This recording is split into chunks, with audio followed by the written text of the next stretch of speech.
नमस्कार दोस्तों, स्वागत है आपका अपने YouTube चैनल पर। आई होप आप सब लोगों ने अपनी तैयारी शुरू कर दी होगी और आपकी तैयारी अच्छी चल रही होगी। आज के इस वीडियो में हम आपके कुछ डाउट्स हैं जिसको लेकर के बात करेंगे। इसके साथ साथ मैंने आपको बोला हुआ है, आपको जो भी डाउट्स हैं आप वीडियो के नीचे कमेंट कर दीजिए। मेरी कोशिश रहती है, क्योंकि हर एक कमेंट पर रिप्लाई नहीं कर पाता हूँ, तो कोशिश रहती है कि वीडियो के थ्रू आपको बता दूँ जिससे ज़्यादा से ज़्यादा इन्फॉर्मेशन आप तक पहुँच जाए। अभी ये कुछ कॉमन क्वेरी हैं, इसके अलावा और बहुत सारी क्वेरी हैं। कोशिश करेंगे अभी हम इसी वीडियो में वो सारी क्वेरीज आपकी कवर कर लें। फिर भी जो बच रही है, अगर आपको लग रहा है कि कहीं उसका आंसर नहीं मिल रहा है, आप हमें इस वीडियो के नीचे कमेंट कर दीजिए। देखिए, 2-3 क्वेरी बहुत कॉमन है। क्या यहाँ पर नेगेटिव मार्किंग है? क्या पेपर हिंदी में होगा? अरे भाई बिल्कुल होगा, क्यों नहीं होगा। नेगेटिव मार्किंग यहाँ पर नहीं है, किसी तरह की कोई नेगेटिव मार्किंग नहीं है। और पेपर हिंदी में भी होता है, दोनों लैंग्वेज में पेपर आता है आपका, दोनों लैंग्वेज में। जी हाँ दोस्तों, दोनों लैंग्वेज में आपका पेपर आता है, इंग्लिश में भी आता है और साथ साथ आपका हिंदी में भी होता है। अब देखिए, नॉर्दर्न रीजन की बात कर रहे हैं। अब आप यूपी से और एमपी से बिलोंग करते हैं, अलग अलग स्टेट से। अब ये हिंदी भाषी क्षेत्र हैं, है ना, जहाँ पर हिंदी अधिकतर ज़्यादातर बोली जाती है। तो अब अगर आप खुद सोचिए कि क्या पेपर इंग्लिश में आएगा, क्या कॉमन सी बात है। ऑफ कोर्स पेपर दोनों लैंग्वेज में आता है, इंग्लिश में भी आता है दोस्तों, हिंदी में भी आता है। तो घबराने की ज़रूरत नहीं है। एक्चुअली हुआ क्या है कि PYQ previous year question paper आपको जहाँ से भी मिल रहे हैं सब इंग्लिश में मिल रहे हैं। तो सारे बच्चों का ये डाउट है, उनको ये लग रहा है कि क्या ये पेपर इंग्लिश में होता है क्या। नहीं मेरे भाई, हिंदी में भी होता है। एक्चुअली क्या है, ये एयरपोर्ट्स अथॉरिटी ऑफ इंडिया में आपको बता देता हूँ, जो प्रीवियस ईयर क्वेश्चन पेपर होते हैं PYQ, जो जब आंसर की जब आती है तब जो ये पेपर प्रोवाइड कराते हैं वो इंग्लिश में प्रोवाइड कराते हैं। ठीक है, उस टाइम पर जब आंसर की आएगी तो जो ये आप जो पेपर दे के आएंगे, जब आंसर की आएगी तो PDF ओपन होगा। आप अपना roll number, registration number, password डालेंगे तब वो ओपन होगा। तो आंसर की के बाद जो पेपर ओपन होता है वो इंग्लिश में आता है। तो सारे PYQ आपको जहाँ कहीं भी मिल रहे हैं सब इंग्लिश में मिल रहे हैं। इसलिए आपको ये लग रहा है कि पेपर क्या इंग्लिश में ही आता है, हिंदी में नहीं आता क्या। तो मेरे दोस्तों, हिंदी में भी पेपर आता है, घबराने की ज़रूरत नहीं है। आप बस अच्छे से तैयारी करिए, ठीक है। दूसरी क्वेरी जो थी आपकी नेगेटिव मार्किंग, वो भी मैंने आपको बता दिया है दोस्तों। किसी तरह की कोई नेगेटिव मार्किंग नहीं है, किसी तरह की कोई नेगेटिव मार्किंग नहीं है। नोटिफिकेशन में क्लियर दिया हुआ है, आप लोग पढ़ते ही नहीं हैं। कोई नेगेटिव मार्किंग नहीं है। अच्छा, अभी और इसको लेकर के बहुत डाउट है। ये एग्जामिनेशन पैटर्न को मैंने ऑलरेडी बता दिया है, उसके बाद भी बोल रहे हैं कि वहाँ तो फायर पूछा जाता है, उसमें फायर आता है। अरे मेरे भाई, आप प्रीवियस ईयर पेपर देखो, 100 मार्क्स का। देखिए इन्होंने क्या बोला है, मैं आपको फिर बता दे रहा हूँ। 100 मार्क्स का पेपर होता है, अलग अलग रीजन में, कहीं कहीं ये 120 भी हो जाता है। मैं फिर आपको बोल रहा हूँ, तो आप कंफ्यूज मत होइएगा। सिलेबस वही रहेगा, बस नंबर ऑफ क्वेश्चन बढ़ते हैं। और ये मैंने पिछले वीडियो में बताया था।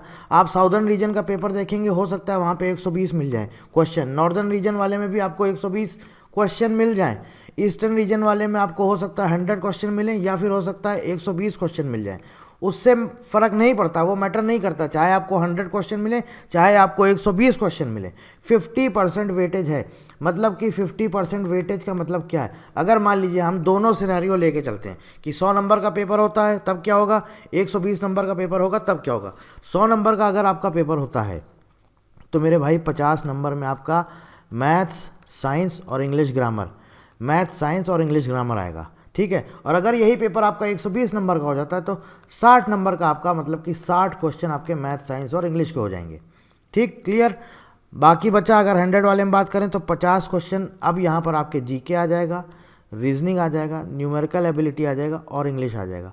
और यहाँ पर बात करें, अगर आपका पेपर 120 नंबर का हो गया तो 60 नंबर का आपका GK होगा, रीजनिंग होगा, न्यूमेरिकल एबिलिटी होगा और साथ साथ इंग्लिश होगा। तो ये मैंने आपको बता दिया, क्लियर। बाकी सिलेबस वही रहेगा मेरे भाई, सिर्फ क्वेश्चन आगे पीछे हो सकता है 120 हो जाए, हो सकता है 100 हो जाए।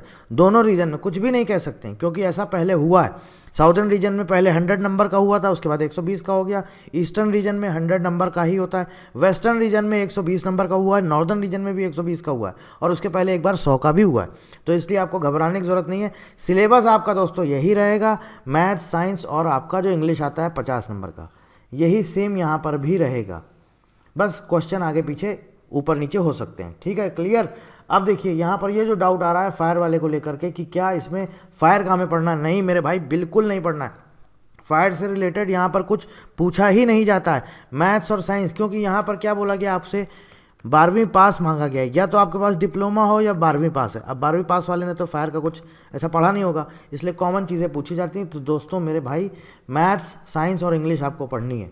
मैथ्स, साइंस और इंग्लिश ग्रामर, फिर बोल रहा हूँ, मैथ्स, साइंस और इंग्लिश ग्रामर फायर नहीं पढ़नी है, कन्फ्यूज़ मत होइए। फायर कहाँ पढ़नी है? वो पेपर है जूनियर एग्जीक्यूटिव फायर सर्विसेज का। अब आप समझिए दोनों में अंतर है, वो जूनियर एग्जीक्यूटिव है, ये जूनियर असिस्टेंट है। वो जूनियर एग्जीक्यूटिव है, जूनियर असिस्टेंट है। यहाँ पे आपका बेसिक पे 31,000 है और वहाँ पे आपका बेसिक पे 40,000 है। ठीक है, दोनों पोस्ट में अंतर है। वहाँ पर आपका फायर पूछा जाता है जूनियर एग्जीक्यूटिव, जहाँ पर आपका एजुकेशनल क्राइटेरिया मांगा जाता है BE BTech, ठीक है, ग्रेजुएशन। और यहाँ पर आपको सिर्फ 12वीं पास मांगा गया है। यहाँ पर मेरे भाई फायर का नहीं आता है। और अगर आपको लग रहा है कि आप फिर भी हमारी बात नहीं मान रहे, आपको लगता है नहीं हम फायर पढ़ेंगे, तो मेरे भाई ऑफिशियल सिलेबस अभी वेबसाइट पर आ जाएगा, चेक कर लीजिएगा। अगर वहाँ पर फायर आ जाए तो आप भाई अपने सब्जेक्ट में पढ़ लीजिएगा। मेरे हिसाब से तो आने वाला नहीं है। ठीक है, सिलेबस जब भी अपलोड होगा आपको पता चल जाएगा, वेबसाइट पे आ जाएगा। तो ये syllabus, exam pattern, junior assistant, junior executive, जितना आप लोग कंफ्यूज हैं, मैंने आपको हर एक चीज़ इस वीडियो में बता दी है। अभी भी आपको लग रहा है कुछ ऐसे डाउट्स हैं कि हाँ अभी ये क्वेरी रह गई, मेरी ये क्वेरी रह गई, मेरी ये बचा हुआ है, मुझे ये पूछना, तो मेरे भाई आप कमेंट कर दो। मैं कोशिश करूँगा कि मैं वीडियो के थ्रू आपको वीडियो प्रोवाइड करा दूँ, आप तक इन्फॉर्मेशन पहुँच जाए, क्योंकि एक एक बच्चे को कमेंट करना उतना पॉसिबल नहीं है। अब भी आपको लग रहा है कि कुछ क्वेरी है, चाहे वो ट्रेनिंग को लेकर के हो, चाहे वो आपका मेडिकल को लेकर के हो, चाहे फिर आपका जॉब प्रोफाइल हो, ग्रोथ है, प्रमोशन है, कुछ भी है मेरे भाई, आप कमेंट करके पूछ लो, या फिर ऊपर आपके सामने नंबर दिया गया है, इस नंबर पे आप कॉल कर लो या फिर व्हाट्सएप कर लो।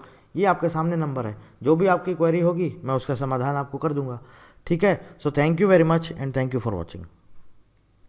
अच्छा, इसके अलावा और भी आपकी कुछ क्वेरी हैं, जैसे ड्राइविंग को लेकर के मैंने आपको ऑलरेडी बोल दिया है कि मैंने आपको वो वीडियो प्रोवाइड कर दिया मेरे दोस्तों। ड्राइविंग लाइसेंस कितना पुराना होना चाहिए, ड्राइविंग टेस्ट में क्या होता है, मैंने इसका आपको वीडियो दे दिया। मैं आपको फिर बता रहा हूँ, पूरा detailed syllabus, exam pattern, selection process, PT physical endurance test. ठीक है, सिलेक्शन प्रोसेस में क्या होता है आपको भी पता है, CBT होता है, CBT के बाद आपका डॉक्यूमेंट्स वेरिफिकेशन होगा, फिर ड्राइविंग टेस्ट होगा, फिर आपका PT होगा, और यहीं पर आपका डॉक्यूमेंट्स वेरिफिकेशन के टाइम पर आपका मेडिकल टेस्ट भी होता है। ठीक है, तो ये 4 पूरे स्टेज हैं, यहाँ पर आपका पूरा इस तरह से होता है। ड्राइविंग टेस्ट में पास होंगे तब PT में आप अपीयर हो पाएंगे, अदरवाइज नहीं हो पाएंगे। फिजिकल एंड्योरेंस टेस्ट, इसका क्या क्राइटेरिया, ये भी मैंने आपको ऑलरेडी बताया हुआ है। ठीक है दोस्तों, ऑलरेडी मैंने आपको एक एक चीज़ पर वीडियो दे दिया है, हर एक एक चीज़ पर, सैलरी का भी वीडियो दे दिया है, प्रमोशन का भी वीडियो दे दिया है, ग्रोथ कैसी होगी, क्या होगा, कैसा ऑर्गेनाइजेशन है, सब कुछ मैंने आपको दे दिया। फिर भी अगर आपको लग रहा है कोई ऐसा टॉपिक है जो छूट गया है, आपको समझ में नहीं आ रहा है, तो आप कमेंट करके पूछ सकते हैं। इसके साथ साथ कोई जानकारी चाहते हैं तो आप हमें कॉल कर सकते हैं। हमारे कोर्सेज भी अवेलेबल हैं, कोर्स से रिलेटेड कोई जानकारी चाहिए आप इस नंबर पर कॉल कर सकते हैं। कोर्स का प्राइस भी हम लोगों ने इस बार बहुत कम रखा है, सिर्फ 699, ताकि ज़्यादा से ज़्यादा बच्चे पढ़ें और इसका लाभ उठाएं, और अपने आप को एयरपोर्ट्स अथॉरिटी ऑफ इंडिया में उस ऑर्गेनाइजेशन के अंदर जॉब करते हुआ पाएँ। ठीक है, फिर भी कुछ बच जाता है तो दोस्तों आप कमेंट कर सकते हैं। So thank you very much and thank you for watching.